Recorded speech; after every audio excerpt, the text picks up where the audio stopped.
In 2008, we filed 92 appeals. We had 96 arbitration slots. We actually were 4 to the good that year. 2009, we filed 107 appeals. There were 96 slots. There was a backlog of 11 appeals. In 2010, for whatever reason, the appeals jumped. We filed 174 appeals. We had 96 slots, leaving us a backlog of 78 cases. So far, up to March when I did this, we had 32 appeals filed. That gave me the approximate backlog number of 152 cases. And like I said, this only goes back to 2006. I don't know if there were more cases before that, but that's quite a bit of time that's passed. So hopefully if there are, these people come forward and let me know that their cases are still out there in limbo. Now, an appeal, when you say it's an appeal, is that what occurs when a heart and lung claim is denied? Yes, sir. Okay, so an appeal means that an officer is alleging a work-related injury and the department says we're not paying. Correct. And that results in an appeal? Yes. And that goes before an arbitrator eventually? Eventually. Okay. So the union doesn't really have any control over how many of these appeals are filed? No. Okay. These are as a result of the department denying appeals? Yes. I mean, excuse me, denying claims for heart and lung benefits? Yes. Okay. Do these also involve, I mean, are these just claims cases or do they involve termination cases as well? The department gets an equal amount of cases like we do to knock a member who's injured off of the benefit. Either through proving that they're permanently disabled or that they've recovered sufficiently to perform their duties? Yes. Okay. So what you're showing us here with respect to cases is these are people waiting to have their claims heard. Yes. But there's more cases out there. The cases continue to come in, correct. But I mean, there's also cases coming from the Commonwealth that aren't on here. Right. So these are actually low numbers. These are just ours. Okay. Right, because there are a certain number of cases that the department seeks to put on the docket because they want to remove somebody from heart and lung benefits for one reason or another. Yes. And there are essentially two reasons to remove somebody from heart and lung benefits. A, that they're allegedly all better. And permanency. And B, that they'll never, permanency, that they'll never be able to return to full-time unrestricted CO work. Yes.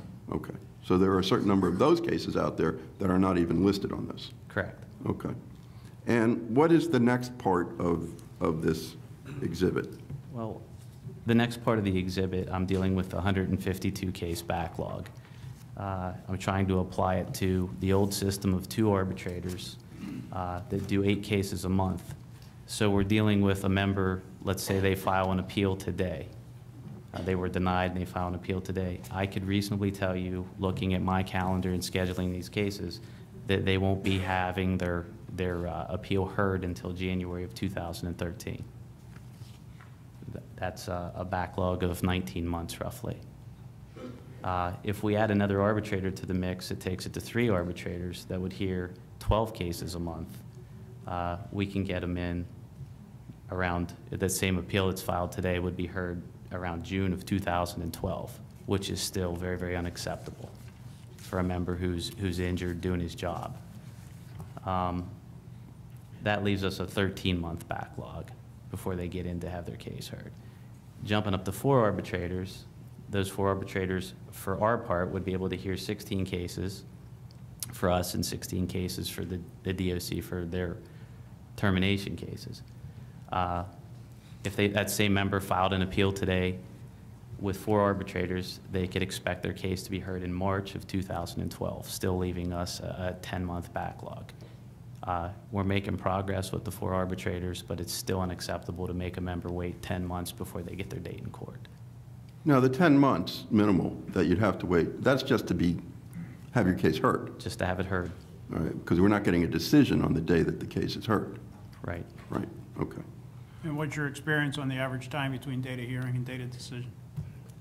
Just taking over, I've kind of just been firing at will as I get a case in.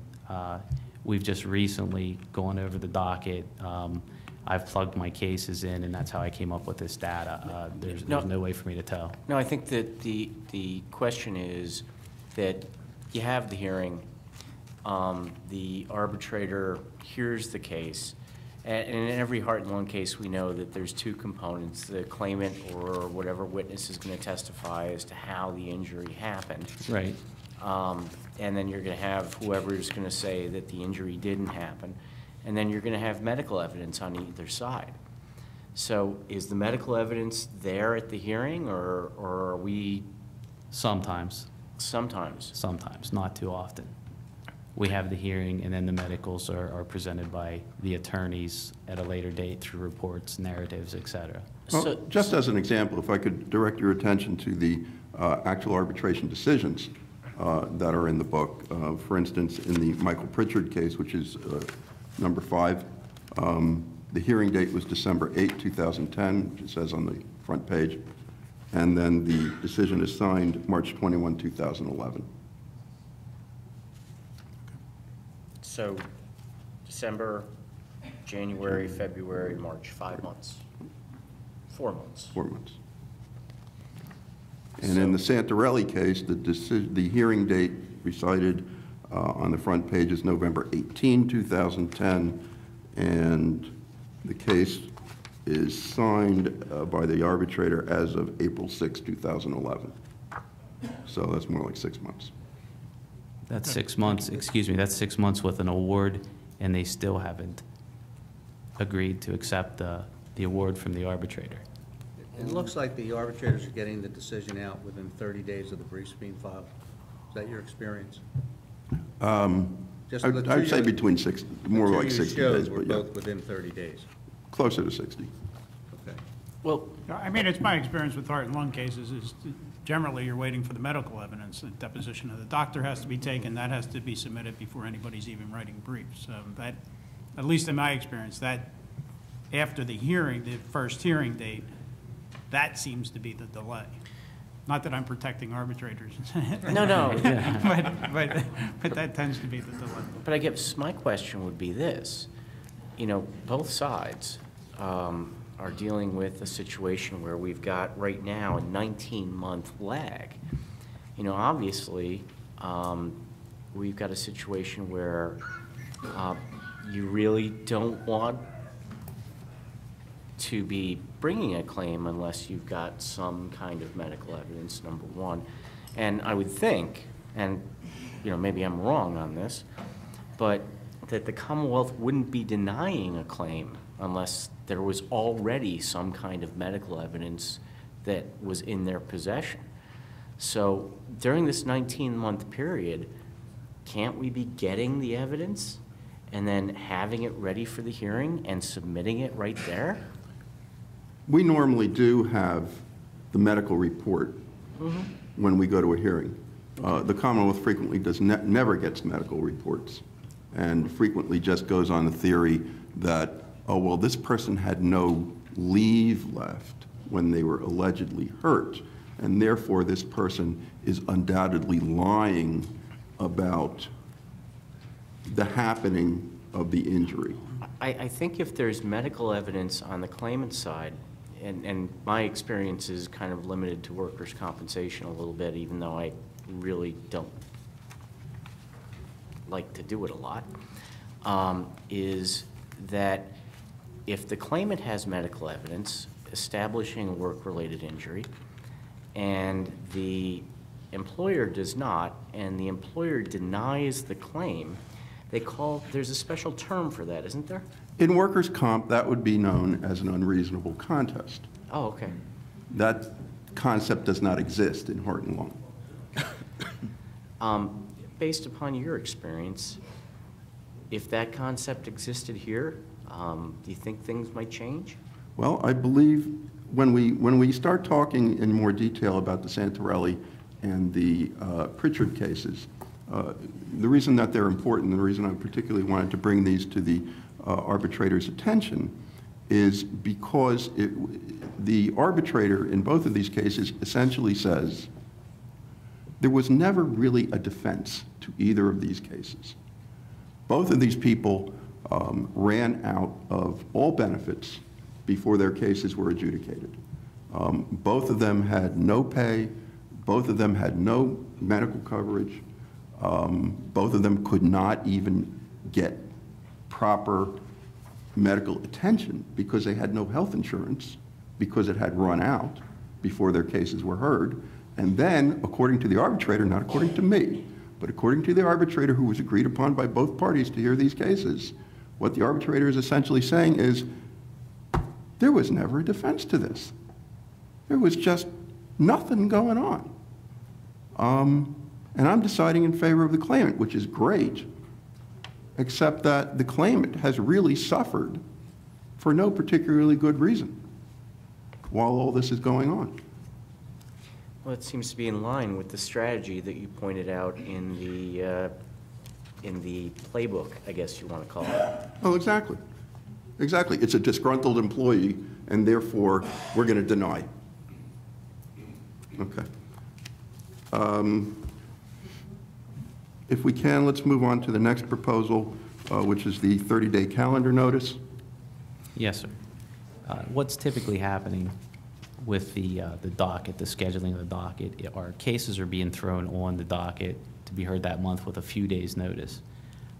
It becomes a problem for us. We have to scramble to get cases, files ready. The attorneys have to get leave for the members to come down. It's just very unprofessional, and it causes us to jump through a great amount of hoops for something that we should have a little more time to prep for. Let me ask you a question. And in this email to Mr. Blinn, Attorney Blinn,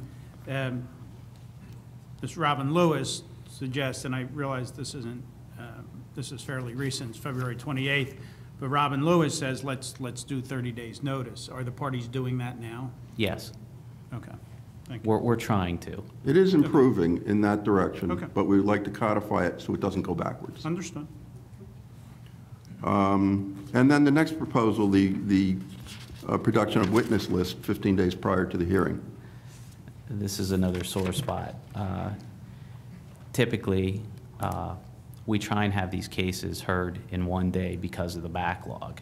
And we would like a list of witnesses so that we can make sure the witnesses actually show up for the hearing. They've shown up already. The department showed up the day of the case and said the witness is unavailable, which they hold the case open until that, we have to tie up another date for that case, and we're trying to get them done in one because that guy's either on vacation or has something else to do at the jail. So the idea is to essentially force the parties to make sure that they know who their witnesses are and that their witnesses are going to be available. Right, we want to keep things moving. Right. And you do attend almost all the heart and lung hearings, at least the ones that are held in Harrisburg. Yes, sir. And you've seen this happen. Yes. Okay. The next proposal, the fourth paragraph, a one-day hearing except for exigent circumstances with the record to be held open if necessary for submission of medical evidence. I touched on that a minute ago. To keep the backlog moving, we'd like to have the cases heard in one day with the witnesses, all the testimony, except for the reports and narratives that you guys usually put in from the doctors. Okay. I mean, I guess this multiple hearing date thing stems from the fact that, witness B isn't available today. Mm-hmm. And when do you find that out? Usually the day of. On the hearing date. Well, even if you've got 3-4 days notice, aren't you, well, if you're getting 30 days notice now, wouldn't you think that you'd be able to figure out who's going to be there and who can't be? I would hope so. When the witnesses are available, do you usually finish in a half a day? We usually finish 4 cases when the witnesses are available in a day. So even though you are asking for 2 cases a day, you're able to do more than that? That's 2 cases each, to clarify I that. see, thanks. So 2 claim cases that have been sitting for 19 months, and then 2 termination cases, what's the backlog on termination cases, Ralph? Do you have any idea? No. Can't imagine it takes I very hear- long.